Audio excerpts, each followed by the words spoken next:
उस समय वहां पर श्रील प्रभुपाद जी की आरती होती है। प्रभुपाद जी का जो बेड है, प्रभुपाद जी का बिस्तर है, वो पूरा फूलों से सजाया जाता है।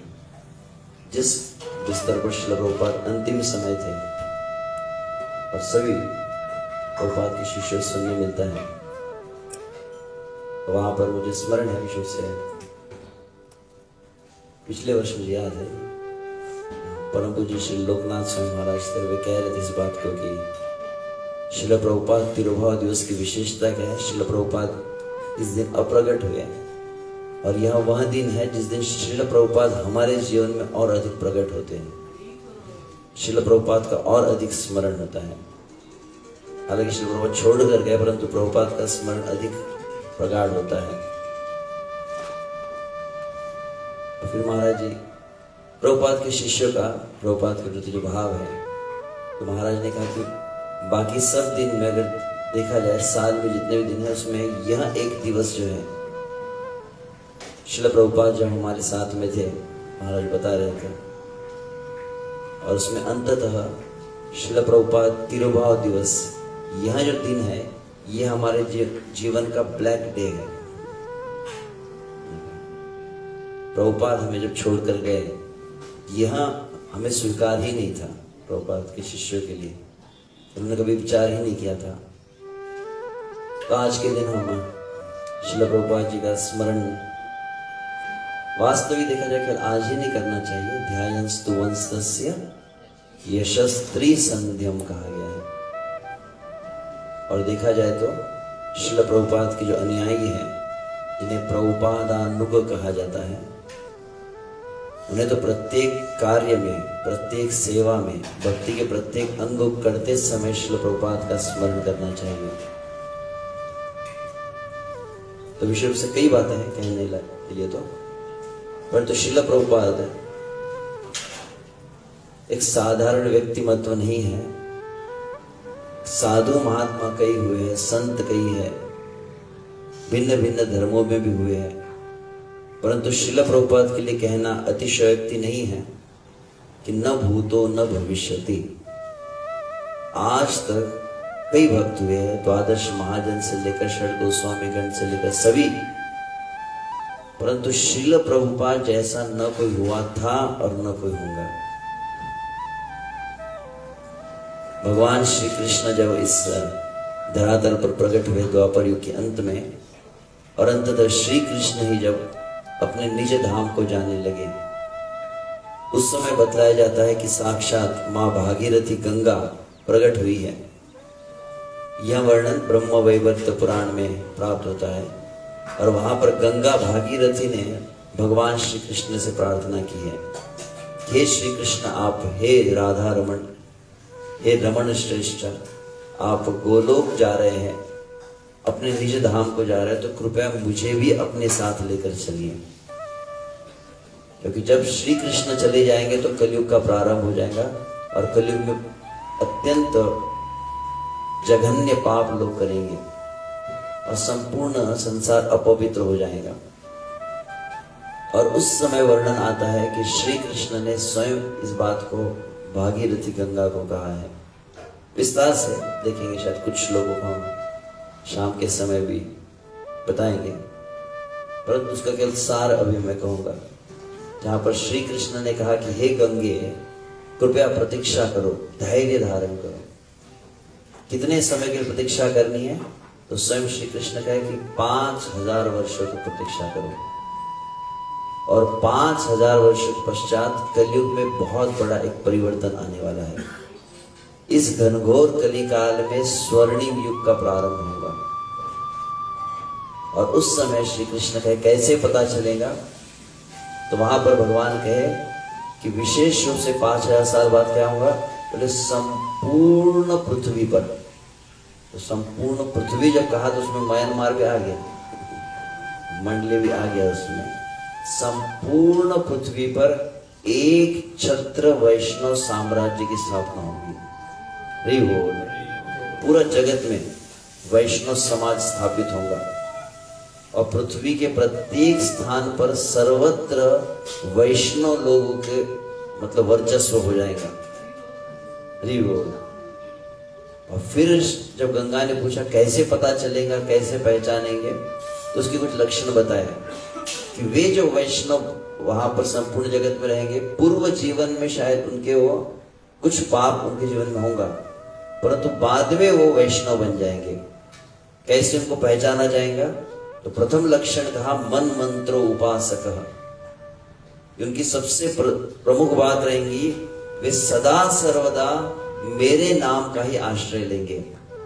उपासक शब्द का अर्थ उप मतलब समीप और आस मतलब रहना, तो सदैव भगवान के नाम को अपने साथ रखेंगे, चलते उठते फिरते हर समय नाम उच्चारण करेंगे। हरे कृष्णा कृष्णा कृष्णा हरे हरे, हरे राम राम राम हरे हरे।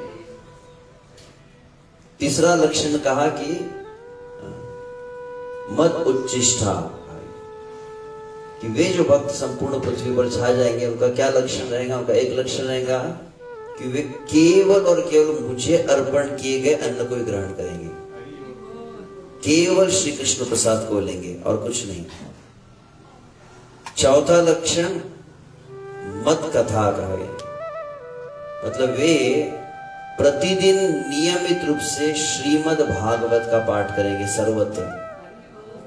श्रील प्रभुपाद हम देखते इसको जो स्थापित किए, संपूर्ण जगत में नित्यम भागवत सेवा, प्रतिदिन भागवत को पढ़ा जाता है नियम से।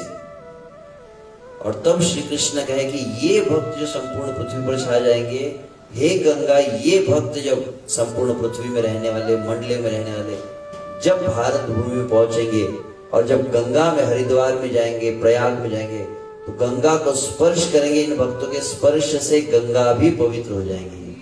हरि बोल। ऐसे भक्त हैं।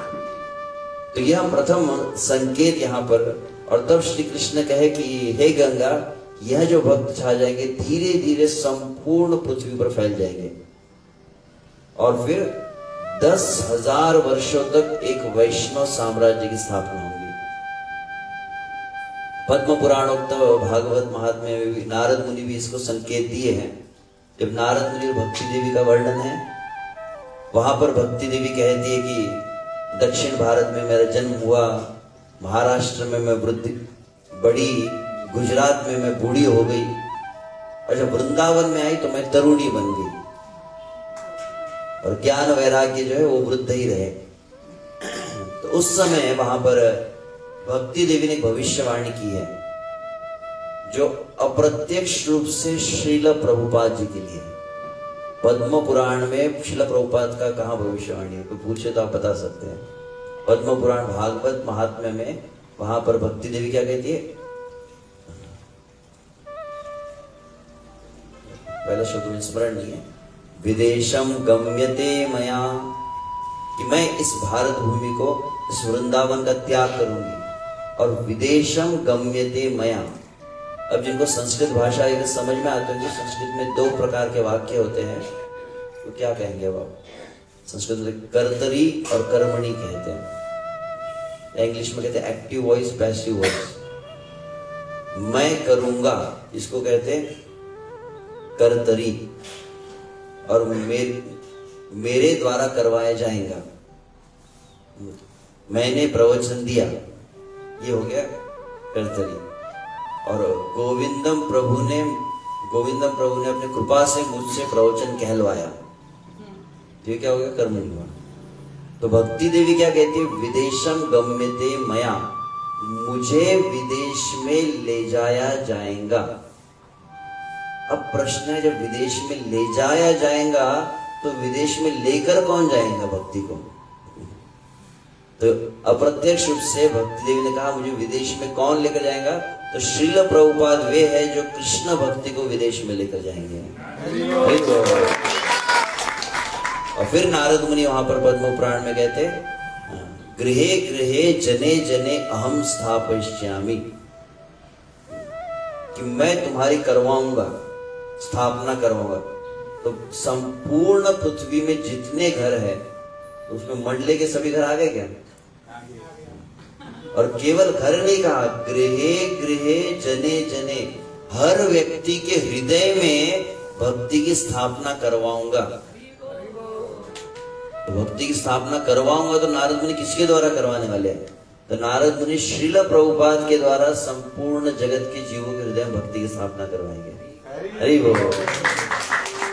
और तब अंततः सबसे प्रसिद्ध जो प्रमुख और एक जो संकेत है श्रील प्रभुपाद के विषय में, चैतन्य मंगल में जब भगवान श्री कृष्ण चैतन्य महाप्रभु स्वयं कहे, एवे नाम संकीर्तना तीक्ष्ण खड्ग लैया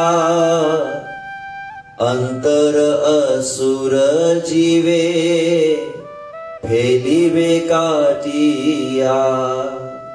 श्री चैतन्य महाप्रभु का एवे नाम संकीर्तन, यह जो हरिनाम संकीर्तन है, एवे नाम संकीर्तन तीक्ष्ण खड्ग, खड्ग मतलब तलवार। तो कली काल में भगवान सुदर्शन चक्र को और गदा को, धनुष बाण को, त्रिशूल को किसी को धारण नहीं करेंगे। भगवान का कौन सा शस्त्र रहेगा? बोले नाम संकीर्तन, यही शस्त्र है। क्योंकि पूर्व काल में भगवान जब सुदर्शन को धारण की, गदा चक्र आदि धारण किया है, उस समय असुर प्रकट रूप से थे। परंतु कली काल में क्या होगा? कली काल में जितने जीव जन्म लेंगे सभी के हृदय में असुर का वास होगा। तो सभी के हृदय में असुर अगर प्रवेश कर गया है तो सुदर्शन चक्र का यदि प्रयोग किया जाए तो कली काल के जितने जीव है सभी मर जाएंगे। जिस तरह से भगवान परशुराम ने संपूर्ण पृथ्वी को क्षत्रियहीन कर दिया था, वैसी लगभग दशा हो जाएगी। तो इसलिए चैतन्य महाप्रभु ने क्या विचार किया, इस बार क्या मुझे उपाय करना पड़ेगा? इस बार अंदर में, शरीर के अंदर में जो असुर बैठा है उसको अंदर जाके मारना है। तो अंतर असुर जीवे फैलिवे काटिया कहा गया। तो हृदय में बैठा हुआ असुर है, सभी के हृदय में बैठा हुआ असुर है, उसका कैसे नाश होगा? तो एक विशेष शस्त्र है जो कानों से अंदर प्रवेश करेगा और अंदर के असुर को मारेगा, और वह है हरे कृष्णा कृष्णा कृष्णा हरे हरे। तो श्री कृष्ण चैतन्य महाप्रभु ने जब नाम संकीर्तन जब लेकर आए शस्त्र को, इसके द्वारा सभीयों का उद्धार होगा। परंतु श्री चैतन्य महाप्रभु का दर्शन करने मात्र से ही जगाई माधाई का उद्धार हुआ। नित्यानंद प्रभु के दर्शन से हम चैतन्य भागवत में पढ़ते हैं, बड़े बड़े डाकू थे, शराबी थे, पापी दुराचारी थे, उनका तो उद्धार हुआ। चैतन्य महाप्रभु के भक्त आदि हुए, रसिकानंद प्रभु जिनके स्पर्श मात्र से हाथी भी भक्त बन गया। परंतु ऐसे कुछ हम जैसे पापी जीव थे, जब श्री चैतन्य महाप्रभु 500 वर्ष पूर्व कृपा बांट रहे थे, तो पता नहीं हम कहां पर थे, किस कोने में थे, किस योनि में थे, किस शरीर में थे। तो हम जैसे भक्तों का विचार करके, हम जैसे जीवों का विचार करके फिर श्री चैतन्य महाप्रभु गए, यदि पापी छाड़ी धर्मा दूर देशे जाया। क्या कहा? यदि पापी छाड़ी धर्म मंडले देशे जाय। यदि पापी छाड़ी धर्म दूर देशे जाय, मोर सेनापति भक्त जाइबे तथाय। तब चैतन्य महाप्रभु 500 साल पहले कहे, जब ऐसे लोग जो संकीर्तन के भी नेटवर्क एरिया से बाहर चले गए, महाप्रभु की कृपा के से वंचित जो रह गए, ऐसे जीवों का क्या होगा? बोले मैं विशेष एक भक्त को भेजूंगा। और वो भक्ति क्या विशेष रहेगी? उस भक्त में ये शक्ति रहेगी कि संपूर्ण पृथ्वी में जितने जीव है सभी के मुख से हरिनाम कहलवाएंगे। वही हो, इसलिए हम कहते हैं श्रील प्रभुपाद का शक्त्यावेश अवतार, मतलब एक विशेष जीव में संपूर्ण जगत को हरिनाम देने की शक्ति जिसमें है। अभी कल परसों शायद मैं बात कर रहा जब सागर, धीरे धीरे अब क्या हो रहा है, अब धीरे धीरे आप देख रहे हैं कि चारों ओर लोग वृंदावन जा रहे हैं और कई साधु संत महात्मा हमको दिख रहे हैं। कई वृंदावन के बाबा लोग भी अब यूट्यूब पर आ गए हैं, कई महात्मा लोग आ रहे हैं, हर कोई कृष्ण की भक्ति के बारे में कह रहा है, हर कोई हरिनाम के बारे में कह रहा है, हर कोई राधे राधे कह रहा है, हर कोई गोपी भाव के बारे में भी कहने लगा है।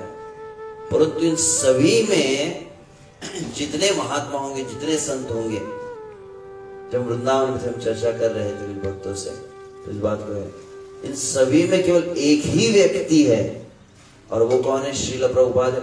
वे ही है जो संपूर्ण जगत में सभी से हरिनाम कहलवा पाएंगे। लगभग कुछ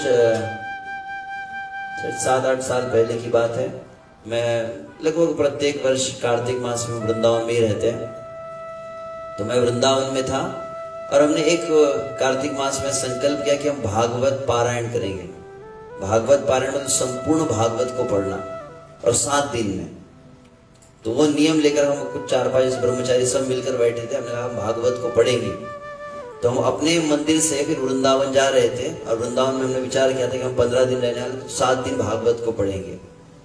तो मैं वहां पर पहुंच गया, तो वहां पर परम पूज्य राधा गोविंद गोस्वामी महाराज जी के एक वरिष्ठतम शिष्य है, शायद लोग जानते हैं, श्याम सुंदर प्रभु, शायद महाराज जी के संबंधी है, महाराज के कुछ भाई या भतीजे हैं।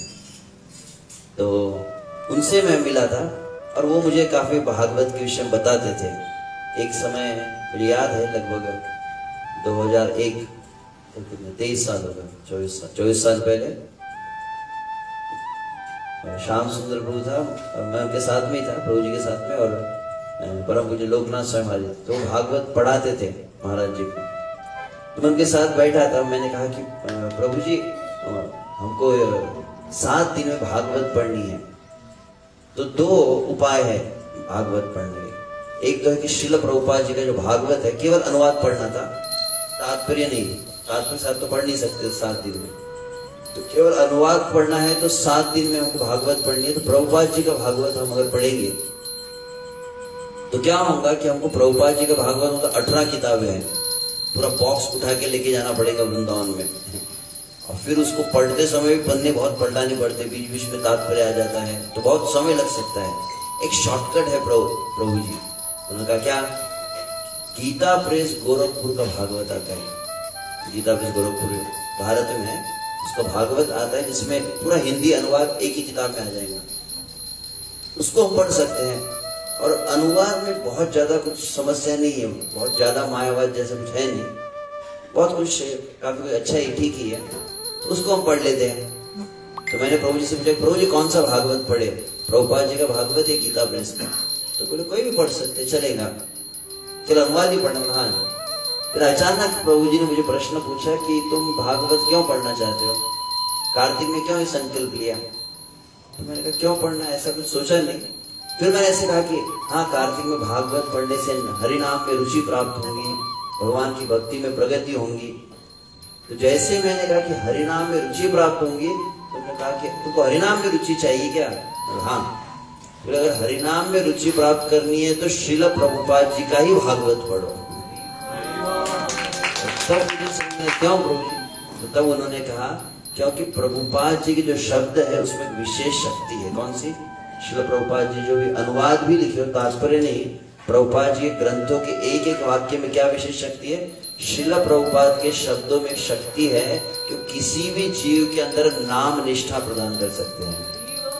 संसार के किसी भी कोने में अगर कोई व्यक्ति प्रभुपाद जी के ग्रंथ को पढ़ता है, तुरंत हरे कृष्ण महामंत्र का जप प्रारंभ कर देता है। अन्य कितने संत है आजकल आप देखेंगे, यूट्यूब के ऊपर आते, मोबाइल में आते, बहुत लोग हरिनाम के बारे में बोलते हैं, भगवान का नाम लेना चाहिए, निरंतर भगवान का नाम लेना। कितना भी बोले, कोई भी संत जो है संसार के सभी जीवों से हरिनाम करवा नहीं सकता है। केवल एक व्यक्ति में शक्ति है जो सभी से हरिनाम करवा सकते हैं, और वह श्रील प्रभुपाद की। तो यहाँ श्रील प्रभुपाद की जो शक्ति है हमको जानना चाहिए। और कली काल में संपूर्ण जीवों से हरिनाम कौन करवा पाएगा? हम नहीं करवा सकते। हम में से कोई भी अन्य किसी को आप बोलिए, बाहर जाते किसी व्यक्ति हरिनाम लीजिए, तो कोई हरिनाम नहीं ले सकता। परंतु यदि हम क्या करना है, हम लोगों को हरिनाम बिल्कुल नहीं देना है। ध्यान रखें। बोले प्रभु जी क्या बोल रहे हैं? हमको लोगों को हरिनाम नहीं देना है, हमको लोगों को श्रील प्रभुपाद देने हैं। जब प्रभुपाद लोगों के जीवन में आ गए तो वो व्यक्ति हरिनाम को कभी नहीं छोड़ेगा। और आप केवल हरिनाम देंगे तो आप कुछ दिन बाद छोड़ भी देते हैं, कुछ दिन बाद भटक जाते हैं, राधा कुंड में बाबा जी बन जाते हैं, बहुत कुछ हो रहा है आजकल। तो भटकता कौन है? जिसकी प्रभुपाद निष्ठा कमजोर है। श्रील प्रभुपाद है जो संपूर्ण जगत को हरिनाम प्रदान की है। मैं किसी से बात कर रहा था वृंदावन में, शुभ से आजकल वृंदावन में जब जाते हैं तो मैंने इस बात को कल ही मैं सागर को कह रहा था। मैं 2001 में जब वृंदावन में आया था, मैंने श्याम सुंदर को कहा कि प्रभु जी मैं वृंदावन में रहना चाहता हूँ, वृंदावन में रह के मैं भागवत को पढ़ना चाहता हूँ। तो बोले अभी जाओ थोड़ा प्रभुपाद जी के आंदोलन में पहले सेवा करो। और फिर उन्होंने बात कही थी वृंदावन की विशेषता है कि वृंदावन में बहुत भक्ति है, वृंदावन में बहुत शुद्धिकरण है, वृंदावन में सबसे ज्यादा भक्ति है और वृंदावन में सबसे ज्यादा माया है। तो वृंदावन में सबसे अधिक पतन भी हो सकता है यदि आप किसी साधु गुरु के आश्रय में न हो। अगर स्वतंत्र आप रहे तो जिस तरह से नारद मुनि है नारद पंचरात्र में, श्रुति स्मृति पुराण आदि पांचरात्रि विधि बना एकांत के हरे भक्ति उत्पादय व कल्पते। स्वतंत्र होकर भक्ति करेंगे तुरंत आप जो है भ्रमित हो सकते हैं, जैसे आजकल कई होती है। यहाँ आपको शायद पता नहीं होगा, भारत में ये सब चीज बहुत चलती है। कई लोग धीरे धीरे हरे कृष्ण आंदोलन को छोड़ के भटकने लगे हैं। तो कारण क्या है कि कहीं ना कहीं श्रील प्रभुपाद जी को उन्होंने आश्रय उनका पक्का नहीं है। तो आज के दिन विषय से हम श्रील प्रभुपाद जी के विषय में कहने के बहुत कुछ है, परंतु श्रील प्रभुपाद जैसा व्यक्ति कोई हुआ नहीं। और नमस्ते सारस्वती देवे गौरवाणी प्रचारिणे, भगवान श्री कृष्ण चैतन्य महाप्रभु की वाणी को संपूर्ण जगत में सिखलाने की शक्ति एक में किसी व्यक्ति में है। सभी आचार्य हुए, कई संत हुए, मीराबाई हुई जिसने भक्ति की होगी भगवान को प्राप्त किया, राधा गोविंद की सबसे हो। तो हरिदास ठाकुर हुए, कई भक्त हुए, परंतु सभी ने भक्ति की है, सभी के विशेष श्री कृष्ण को प्रसन्न किया होगा। पर संपूर्ण जगत को कोई भगवान का नाम कहलवाने की शक्ति का रखता है तो एक ही संत है। केवल भगवान ने एक ही जीव को चुना है संपूर्ण कलयुग के लिए। मतलब इसीलिए इन्हें कहा जाता है युग पुरुष। कली काल के लिए, जैसे भगवान चैतन्य महाप्रभु तो कली काल के लिए। शुभ से मैं एक बात को कह रहा था कि जिस तरह से हम सुनते चैतन्य चैतन्यामृत पढ़ेंगे तो ब्रह्मा जी के एक दिन में केवल एक बार स्वयं श्री चैतन्य महाप्रभु आते हैं। प्रत्येक कलयुग में हालांकि कौन आते हैं, प्रत्येक कलयुग में गौर नारायण आते हैं। और प्रत्येक कलयुग में गौर नारायण आकर क्या करते हैं, प्रत्येक कलयुग में गौर नारायण आकर हरे कृष्ण महामंत्र का ही प्रचार करते हैं। परंतु प्रत्येक कलयुग में जो हरे कृष्ण महामंत्र है और इस कलयुग के हरे कृष्ण महामंत्र में जमीन आसमान का अंतर है। अन्य जितने कलयुग है उसमें जो हरे कृष्ण महामंत्र कीर्तन करते हैं वह केवल पाप का नाश करता है, परंतु इस कलयुग में तो ब्रह्मा जी के एक दिन में जो 7वां मनवंतर है, 7वें मनवंतर के 28वां जब चतुर्युग होता है तो 28वें चतुर्युग के द्वापर युग में स्वयं वृंदावन बिहारी श्री कृष्ण आते हैं। अन्य द्वापर युग में स्वयं वृंदावन श्री कृष्ण नहीं आते हैं। और जब वृंदावन बिहारी श्री कृष्ण स्वयं जिस द्वापर युग के अंत में आते हैं उसका बाद में जो कलयुग आता है उस समय श्री कृष्ण चैतन्य राधा कृष्ण नहीं अन्य, राधा कृष्ण मिलकर जिस कलिकाल में आते वो कलयुग अब है ये। और वह श्री चैतन्य महाप्रभु जब आते हैं तब अनार्पित चरिंचिरात करुणयावतीर्ण कलौ समर्पयितु उन्नत उज्ज्वल रसाम सुभक्तिम श्रियाम। तो इस कलिकाल में जो हरे कृष्ण महामंत्र की विशेषता क्या है, तो सार्वभौम भट्टाचार्य कहते हैं, भट्टाचार्य कहे ए मधुर वचना चैतन्य सृष्टि ए प्रेम संकीर्तना। इस कलयुग में संकीर्तन नहीं है, प्रेम संकीर्तन है। जो माधुर्य प्रेम को प्रदान करने वाला हरिनाम है यह केवल इस कलयुग में है। तो ब्रह्मा जी के एक दिन में, मतलब 1000 चतुर्युग में केवल एक में कलयुग रहता है जब स्वयं श्री चैतन्य महाप्रभु आकर माधुर्य प्रेम देते हैं। और जब चैतन्य महाप्रभु स्वयं आते हैं तब चैतन्य महाप्रभु अपने परिकर को लेकर आते हैं। तो जब चैतन्य महाप्रभु जिस कलयुग में स्वयं आते हैं वह विशेष कलयुग होता है जब चैतन्य महाप्रभु के परिकर षड गोस्वामी, रूप गोस्वामी आदि आते हैं। और फिर कहना अतिशक्ति नहीं होगा कि चैतन्य मंगल में जैसे चैतन्य महाप्रभु का मोर सेनापति भक्त श्रील प्रभुपाद जी के लिए कहा गया है। तो ब्रह्मा जी के एक दिन में एक बार स्वयं वृंदावन बिहारी कृष्ण आते, ब्रह्मा जी के एक दिन में एक बार चैतन्य महाप्रभु षड गोस्वामी को लेकर आते हैं, तो ब्रह्मा जी के एक दिन में एक बार ही उन चैतन्य महाप्रभु के सेनापति भक्त श्रील प्रभुपाद स्वयं आते हैं। हरि बोल। और वो प्रभुपाद जो हमको देने वाले वह है माधुर्य प्रेम। हरि बोल। तो हम कल्पना नहीं कर सकते कितना बड़ा हमारा सौभाग्य है। हमको श्रील प्रभुपाद जी जो मिले हैं, ये अगर समझ में आ जाए तो शायद क्षण भर के लिए भी आप प्रभुपाद जी की कृतज्ञता से दूर नहीं रहेंगे। हमेशा प्रभुपाद को आप धन्यवाद देंगे। तो ऐसे श्रील प्रभुपाद का आज हम तिरुभाव दिवस मना रहे हैं, तो अवश्य विश्व से हमने क्या करना चाहिए। लगभग मुझे याद है 4 साल पहले मैं किसी कह रहा था, शायद यहीं पर क्या देवकी करुणा माता जी, क्या नाम था यहाँ पे, यही से थे ना, तो उन्होंने मुझे संपर्क किया था जब कोरोना था उस समय, और उस समय प्रभुपाद कथा ऑनलाइन उन्होंने रखा था। तब भी मैं शायद यही बात मैंने उस समय भी कही थी मंडले के वक्त, शायद पता नहीं कौन थे ऑनलाइन उस समय, किसी ने सुना होगा सुना था कि नहीं पता नहीं।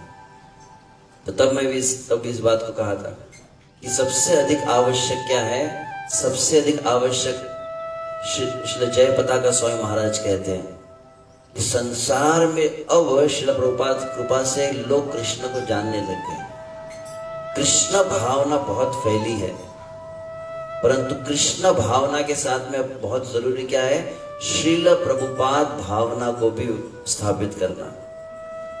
क्योंकि जिस तरह से हम अंग्रेजी में कहावत कहते हैं, cleanliness is next to godliness, कि पवित्रता ही मतलब कृष्ण भावना का प्रथम सीढ़ी है, वैसे ही प्रभुपाद भावनामृत यह कृष्ण भावना की प्रथम सीढ़ी है। जब तक प्रभुपाद भावना आएंगी तभी आपकी पक्की कृष्ण भावना रहेगी। इसीलिए वहां पर विश्व से जयपताका स्वामी इस बात को कह रहे थे, जो भारत में मीटिंग चल रही थी उसमें उन्होंने कहा कि बहुत अधिक जरूरी है कि संसार में लोगों को प्रभुपाद जी के बारे में पता होना चाहिए। और तब उन्होंने कहा था इस बात को कि हमको क्या करना चाहिए, अधिक से अधिक श्रील प्रभुपाद लीलामृत का भी वितरण करना चाहिए। गीता का वितरण हम करते, भागवत का करते, परंतु प्रभुपाद जी की जीवनी जो है उसको लोगों को देना चाहिए। तो लगभग हम 2-3 कितने साल पहले श्रील प्रभुपाद का जब हम पिछले साल 125वां व्यास पूजन 2 साल पहले हुई, शायद 2 साल पहले श्रील प्रभुपाद की 125वीं जब आविर्भाव मनाए थे, उस समय विश्व से भारत में ये संकल्प लिया था। जैसे दिसंबर महीने में गीता मैराथन होता है, वैसे फिर उन्होंने भारत में गौर पूर्णिमा के समय चैतन्य चरितामृत मैराथन पर प्रारंभ किया, और फिर प्रभुपाद व्यास पूजा के समय श्रील प्रभुपाद लीलामृत मैराथन। अधिक से अधिक प्रभुपाद जी का जीवनी जो ग्रंथ आता है उसको बहुत वितरण करना चाहिए लोगों को। जितने बड़े बड़े हमारे घर कोई डोनर भी हो, मेंबर भी हो, उन सभी गिफ्ट में क्या दिया जाए, तो बोले कोई दूसरी किताब न दे, प्रभुपाद की जीवनी देनी चाहिए। तो आज के दिन प्रभुपाद तिरुभाव को हम विशेष रूप से प्रभुपाद को धन्यवाद दें और प्रयास करें हमारे व्यक्तिगत जीवन में प्रभुपाद कितने अधिक से अधिक हम प्रभुपाद को ला सकते हैं। तो प्रभुपाद कैसे आ सकते हैं, तो उसके लिए आवश्यक है कि हमको प्रतिदिन क्या करना चाहिए। मैं प्रभुपाद जी की शिष्य सुन रहा था, मुझे याद है 2001 में मैं एक समय पूना मंदिर में था। उस समय परम पूज्य श्री जयद्वैत स्वामी महाराज आए थे। मैं जयद्वैत स्वामी महाराज जी की मुझे पर्सनल सेवा करने का मौका मिला, तो मैं जयद्वैत स्वामी महाराज जी की सेवा कर रहा था। फिर उनको प्रसाद वगैरह सर्व किया, फिर एक भक्त के घर में रुके थे महाराज जी, तो महाराज जी को हम कुछ मसाज वगैरह भी किए। और मुझे महाराज जी को मसाज कर रहे थे, मैंने देखा उस समय सीडी प्लेयर, पता है सीडी प्लेयर आता था पहले, अभी आजकल तो मोबाइल चलता है, सीडी आती थी। और सीडी प्लेयर में जयद्वैत महाराज हमेशा प्रभुपाद जी का प्रवचन और भजन सुन रहे थे। फिर हमने महाराज जी की मसाज किया, फिर मैंने लाइट बंद कर दिया और जाते समय मैं वो सीडी प्लेयर को बंद करने लगा। जयद्वैत महाराज एकदम देखे, क्या हुआ? मतलब महाराज आप सो रहे हैं, अभी प्रभुपाद जी का भजन बंद कर देता हूँ। जयद्वैत महाराज जी देखने लगे हैं और कहे, अगर सोते समय मैं मर गया तो प्रभुपाद की आवाज हमेशा मेरे कानों में रहनी चाहिए। तो प्रभुपाद के शिष्य को विशेषता देखिए, मैंने भूरिजन प्रभु है, कई सच्चिदानंद स्वामी सभी को देखा, बहुत ज्यादा प्रभुपाद जी के भजन को सुनते हैं, प्रभुपाद जी के कीर्तन को सुनते हैं। आजकल क्या हो गया बोले, आजकल नए नए कीर्तनिया आ गए, एक से कीर्तन वाले, मायापुर का कीर्तन तो वृंदावन का 24 और कीर्तन, तो ये कीर्तन सभी अच्छे हैं, सभी बहुत अच्छा राग वगैरह में गाते होंगे, बहुत अच्छा संगीत होगा, परंतु प्रभुपाद के कीर्तन जैसा कोई कीर्तन नहीं है। आप कल्पना कर सकते कलयुग में बहुत बड़ा वरदान क्या है। मैं एक बार कह रहा था, सबसे बड़ा वरदान है, आप कल्पना कीजिए, भगवान के धाम से एक जीव यहाँ प्रकट हुआ और उसकी आवाज रिकॉर्ड की गई है। हमारे पास सुखदेव गोस्वामी की रिकॉर्डिंग नहीं है, हमारे पास चैतन्य महाप्रभु के कीर्तन की भी रिकॉर्डिंग नहीं है, श्रीवास आंगन की रिकॉर्डिंग है, रूप गोस्वामी कुछ गाते थे उसकी कोई रिकॉर्डिंग, कोई भी भगवान के धाम से जो भक्त आए, नित्य सिद्ध जिनको कहा जाता है, किसी की आवाज हमारे पास नहीं है। परंतु एक भक्त सही में है जो सही में जगत में आया था और उसकी आवाज यहाँ पर रिकॉर्ड की गई, वो है श्रील प्रभुपाद। इसलिए हमको आवश्यक है, हमको प्रतिदिन, एक भक्त मुझे बता रहे थे, हम जप का सेमिनार कर रहे थे, बोले प्रभु जी भगवान का नाम जप करने से मन ही लगता है जप में। तो भक्त ने उपाय बताया कि आपको नाम जप करना है और हरि नाम में आपका मन लगना चाहिए। क्या करो, बोले आप सुबह उठते बराबर आप एक काम करना, क्या करना, आप प्रभुपाद जी के भजन लगा देना। पहले हम बहुत सुनते थे, कृष्ण कीर्तन गान नर्तन परो। हम जब मुंबई में कई मंदिरों में रहते थे ना, वृंदावन के मंदिर में, आश्रम में सुबह सुबह जो प्रभुपाद जी का भजन चालू हो जाता था स्पीकर पे, अलग आवाज लगती थी प्रभुपाद जी का। आज मैं जब तिरुभाव के दिन सुबह मंगला आरती गा रहा था, मुझे याद आ गया, वृंदावन में प्रभुपाद तिरुभाव के दिन क्या होता है, वृंदावन में प्रभुपाद तिरुभाव के दिन प्रभुपाद जी ही मंगला आरती गाते हैं। संसार दावानल लीला लोक, फिर विभावरी से शालोक, दोनों प्रभुपाद जी का रिकॉर्डिंग चलता है उस दिन, और कोई नहीं गाता है, कोई भक्त नहीं गाते हैं, प्रभुपाद जी की आवाज। तो वो भक्त बता रहे थे, आप एक प्रयोग आप भी करके देख सकते, कोई भक्त, प्रभुपाद जी के भजन का मोबाइल में ऐप भी आता है अभी। तो आप क्या करना, प्रतिदिन आप कुछ भी घर में कार्य कर रहे हैं, कोई भी सेवा कर रहे हैं, कम से कम 1, 2, 3 घंटे प्रभुपाद जी का भजन कंटिन्यूस चलने दो, प्रभुपाद जी का प्रवचन चलने दो। आपको समझ में ना आए तो भी आप अगर कंटिन्यूस 1, 2, 3 घंटा प्रभुपाद जी को प्रतिदिन सुनेंगे और उसके बाद आप माला हाथ में लिए, आपका नाम से मन हटेगा ही नहीं, पूरी तरह से हरिनाम में आपका मन लग जाएगा प्रभुपाद जी की आवाज सुनने मात्र से। तो एक मॉरिशस के सन्यासी है सुंदर चैतन्य गोस्वामी महाराज, वे इस बात को बता रहे थे कि आजकल क्या हो रहा है, आजकल बहुत सारे लोग जो बहुत कुछ सुन रहे हैं, इसका कीर्तन उसका कीर्तन, माधव प्रभु तो अमर हरि नाम तो कीर्तन प्रेमी तो फिर ये भक्त, तो सब अच्छे भक्त है, किसी की कोई निंदा नहीं है, परंतु लोग प्रभुपाद जी का कीर्तन सुनना कम हो गया है। प्रभुपाद जी का प्रवचन, प्रभुपाद जी के भजन हमको सुनने चाहिए, प्रतिदिन हमारे जीवन में कार्यक्रम होना चाहिए। हम हर रोज, हमने प्रभुपाद का आश्रय, हम हर रोज प्रभुपाद को सुनना चाहिए। प्रभुपाद जी के भजन है, प्रभुपाद जी का कीर्तन है। प्रभुपाद का अंग्रेजी भी बहुत सिंपल है, अगर आप ज्यादा सुनते रहेंगे ना, प्रभुपाद के शब्द समझ में आ जाते हैं। प्रभुपाद की हिंदी प्रवचन है, अभी तो पूरा एक पेन ड्राइव में आता है, एक स्पीकर आता है, आप अगर कभी वृंदावन जाते तो मिलता है वो, उसमें पूरे प्रभुपाद जी का भजन प्रवचन सब एक साथ में है। तो प्रतिदिन हमको कुछ कार्य जो करने हैं, प्रभुपाद के भजन सुनना, प्रभुपाद के प्रवचन सुनना है और प्रतिदिन श्रील प्रभुपाद के तात्पर्य को पढ़ना है। ये 3 अत्यंत आवश्यक जो कार्य है। अन्य फिर प्रभुपाद जी की गुरु पूजा साथ में करनी चाहिए। हम तिरुपति में गए थे, तिरुपति में वहां पर हम देखे लगभग कितने, उस समय लगभग 15 साल पहले बात है, लगभग 150 ब्रह्मचारी थे, 100 ब्रह्मचारी एक मंदिर में। तो वहां के अध्यक्ष रेवती रमन प्रभु करके हैं, तो उनसे पूछा कि इतने सारे ब्रह्मचारी बड़े हैं, इसका मूल कारण क्या है। तो वहां पे हमने देखा कि वहां पर श्रील प्रभुपाद जी की गुरु पूजा जो सुबह होती है, दर्शनार्थी और गुरु पूजा होती है, गुरु पूजा लगभग 1 घंटा चलती है वहां पर।